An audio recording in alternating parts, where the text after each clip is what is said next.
Welcome everybody to your discussion post and journal entry for week 3. So in weeks 3, you're going to be looking at chapters 4 and 5 in your book to aid you as a resource. And you're going to be exposed to the elements and principles of art or design. Art and design are interchangeable when we talk about the elements and principles. And arguably to some, the elements and principles of design are exactly the definition, if you ever needed to find a definition of what art is. They are the building blocks or the common threads that are commonly found through all works of art. And so what I'd like you to do is first and foremost expose yourself to what they are, because these are going to help you talk about art, and especially when you are exposed to art that you don't really get or is challenging to your definition of what art could be. The elements and principles will really be able to ground you and to be able to have you start talking about it as it relates to art in some way.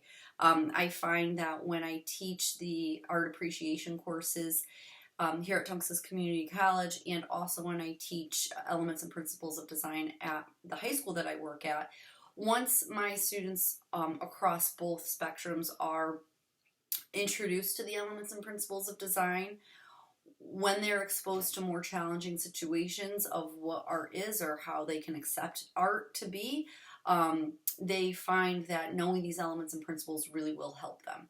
So I am asking you to review the elements and principles of design in your textbooks. And again, I believe it's 4 and 5. If you have a newer edition, it might vary. It might be 5 and 6 or 3 and 4, but it's definitely in the beginning of the book.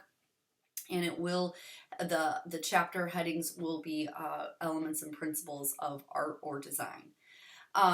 From here, what you're going to do in the discussion post is you are going to be looking at 8 works of art. You're going to choose 1 of 8. And you are going to list as many elements and principles as you can see in that work of art. You're going to comment to 2 other people, and you're either going to agree, which most of the time that happens, or you're going to say, you know, I also can see this as being an element or a principle, or I can see that as being an element and principle. You really have to use your descriptive language because, again, we are doing this virtually. So when you're looking at one of the works of art, you have to be very descriptive so that we all know what you're talking about. The elements and principles should also aid you in further refining what you believe art to be or what art should be. It will give you a lot of good information and ground your opinion of what art should be or could be. So I definitely encourage you to revise and revamp that definition. Perhaps not change the opinion. That's not what I'm suggesting, but rather add to it to further ground and explain what you believe art to be. So this is a really good informative week that will help you really kind of gain a little bit more insight and information as to what art is.